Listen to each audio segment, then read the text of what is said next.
I drive for Uber full-time, but never at night. Because, well, call me paranoid, but I hate driving at night. Too many strange things happen, plus you can get robbed and stripped of whatever possessions you have.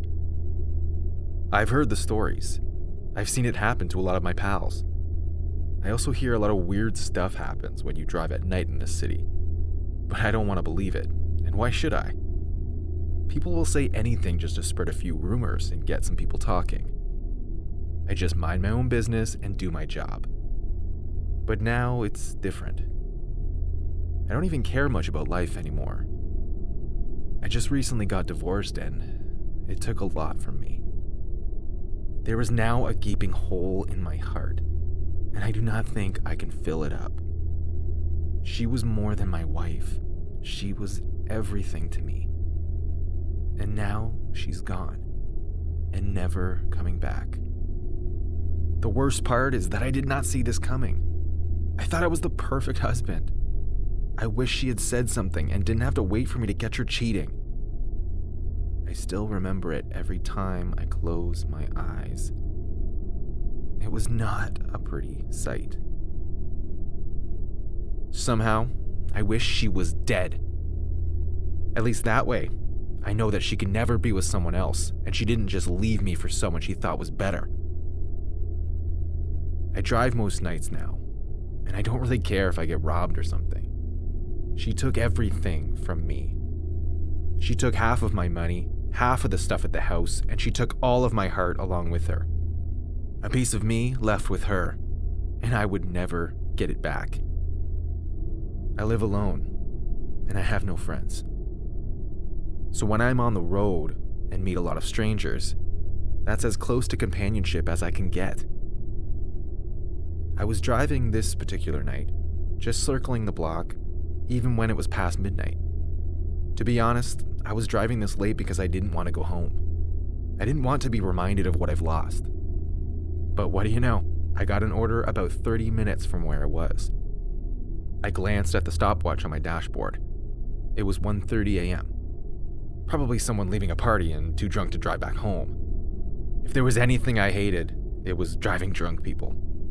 They reeked, and they could throw up in your car. But like I said, nowadays, I didn't care much. I accepted the order and turned the car around to their destination. I wondered what they might be doing out this late. Then I scoffed and laughed in spite of myself. I bet they too were wondering what I would be doing out this late too. I like to play a game in my head sometimes. I try to guess what my passengers would be like as I drive to pick them up, and 8 out of 10 times, I'm right. So I played the game again. I could see her name, Isabel. She sounded like some spoiled rich kid. She probably had too much to drink at a frat party and was going to sneak her way back home. I was sure that as she would approach my car, there would be some frat boy chasing after her, begging her to stay and that he would drive her back home. I laughed to myself. Maybe I've been watching too many movies. I pulled up to the pickup location and called. No response. I waited for about 5 minutes, when from a distance, I saw a figure walking towards me. It was not coming from inside any house. There didn't seem to be any party. There was no one in sight, and the road was pitch black. As I watched to see who it was, the strangest thing happened. The streetlights all went off, one after the other, until the entire street was completely dark. I turned on my headlights and the figure still advanced towards me. As it got closer, I saw that it was a female and she stopped by my car. She didn't make a move or say anything to me. "Isabel?" I called out like a question. "Yes," she finally replied, bending at the passenger window to address me. "One moment, please. I'm waiting for someone." There were 2 of them, I thought to myself. I could not help but feel that this was a stick-up or something. So from under my seat, I grabbed the club I kept there and held on tightly, just in case. We waited for a few moments and neither of us said a word. My car was still running, and she still stood by the passenger window in complete silence. She didn't call who she was waiting for, and it had been 7 minutes. I suggested she called the person, but she didn't say anything. "Won't be long now," she finally said. She said it in a way that sent shivers down my spine, almost like she was trying to warn me about something or telling me to anticipate something that was coming. Or perhaps I was just overthinking. It had been 15 minutes, yet no one was in sight. I had had enough of this, and I was about to call out to her again when she squealed happily, "Oh, she's here, let's go." I looked around, but there was still no one in sight. I was confused, so I got out of the car to get a better look around.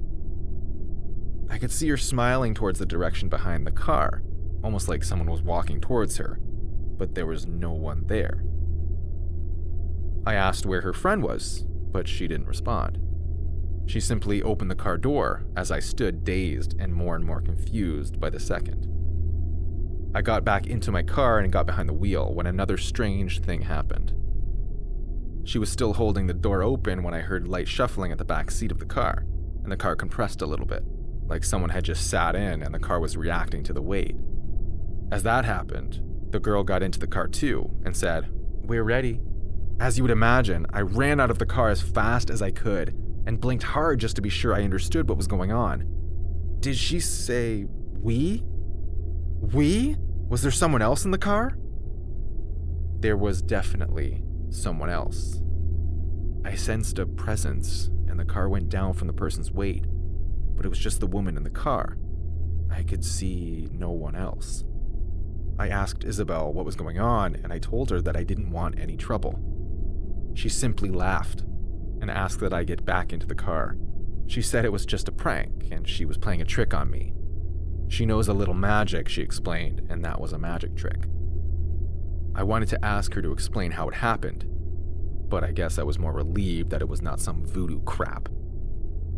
I got back into the car and asked where she was headed. She asked that I just keep driving and that she would direct me. I started the ignition and off we went. Now, when I drive, I try not to look too much at the rearview mirror. It is kind of awkward to lock eyes with a passenger when they catch you staring, so I drove right ahead.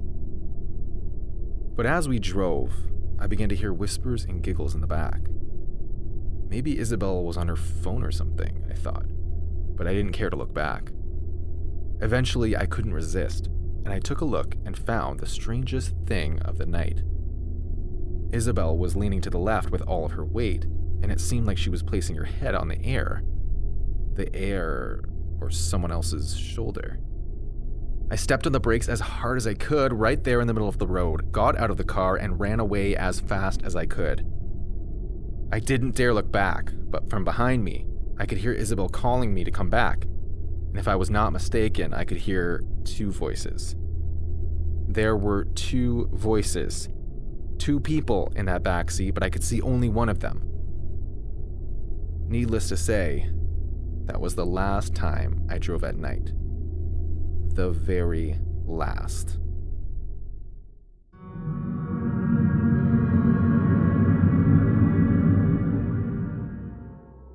Before I begin this story, I would like to declare that I don't get drunk too often. I obliged myself once or twice, but that night, the one I'm about to tell you about, was the last time I ever drank alcohol. It happened on a cold Saturday afternoon. The day had started like any other day, but I guess it was like a sour bite to end the meal. I had just been fired from my job after nearly 10 years of working with them. It was the worst thing that had ever happened to me, and to drown my sorrows, I walked into a nearby bar and drank myself into a stupor. Again, I usually don't drink often, but I couldn't help myself that one time.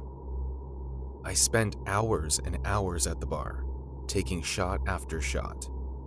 By the time I tried to leave, when I felt I had had enough, I couldn't feel my legs. I fell off my chair as soon as I tried to stand. The bartender had had it. All day, he had been telling me to take it easy and go home to rest, but I didn't listen. Now he was saying something about calling me an Uber to get home. I felt dizzy, lightheaded, and very nauseated, but after a while, I felt myself being carried into a vehicle, and I could see it was already dark. I had spent so long at the bar, I didn't even know when it got dark. I had had some sleep while waiting for the Uber, and as I got in, I tried to gather myself and act as naturally as I could. I didn't want anyone else to know that I was drunk out of my mind. But as I got in and the driver began the trip, I don't know when I fell into another deep sleep. When I woke up, I had a terrible headache, and I felt like I had been run over by a train. I looked out the window and it was bright. I tried to shield my eyes from the sun, and that was when I realized I was still in the car. I glanced at the driver and tried to slap myself. I had to still be asleep. This was not real. The bar was only 30 minutes away from my house, and I could not imagine that we were still driving the following morning. I called the driver's attention to ask him what was going on, but he didn't respond. I called him again and leaned in to see his face, and I screamed like a little girl when I saw it. The driver was not human.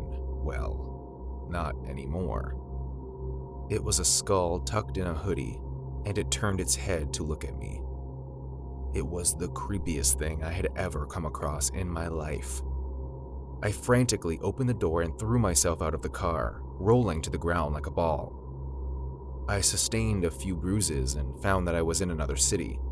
Eventually, I found my way back home, and never did I drink again.